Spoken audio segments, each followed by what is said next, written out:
my returning senses that had failed at the piteous state of those two kindred, which had confounded me with grief, new torments and new souls in torment I see about me, wherever I may move, or turn, or set my gaze.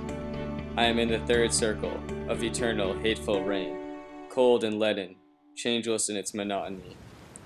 Heavy hailstones, filthy water, and snow pour down through gloomy air. The ground it falls on reeks.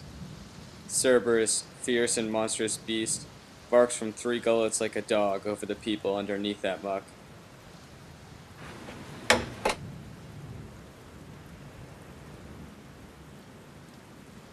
The rain makes them howl like dogs. The unholy wretches often turn their bodies, making of one side a shield for the other.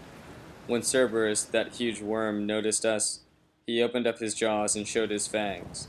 There was no part of him he held in check. But then my leader spread his hands, picked up some earth, and with full fist tossed soil into the ravenous gullets. As the dog that yelps with craving grows quiet while it chews its food, absorbed in trying to devour it, the foul heads of that demon Cerberus were stilled, who otherwise so thunders on the souls they would as soon be deaf. We were passing over shades sprawled under heavy rain, setting our feet upon their emptiness, which seems real bodies. All of them were lying on the ground, except for one, who sat bolt upright when he saw us pass before him. O you, who come escort from this hell, if you can, bring me back to mind. You were made before I was undone. The punishment you suffer may be blotting you from memory. It doesn't seem to me I've ever seen you.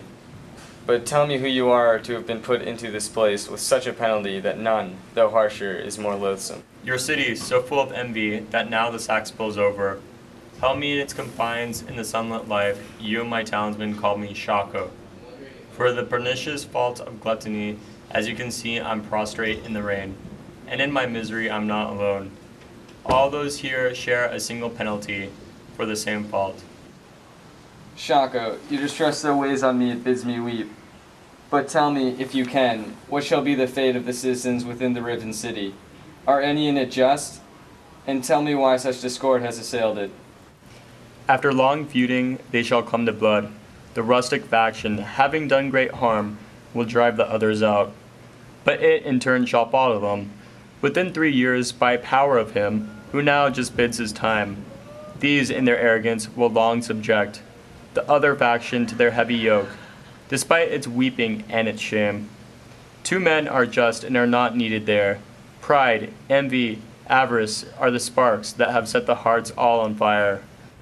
I wish you would instruct me more, granting me the gift of further speech.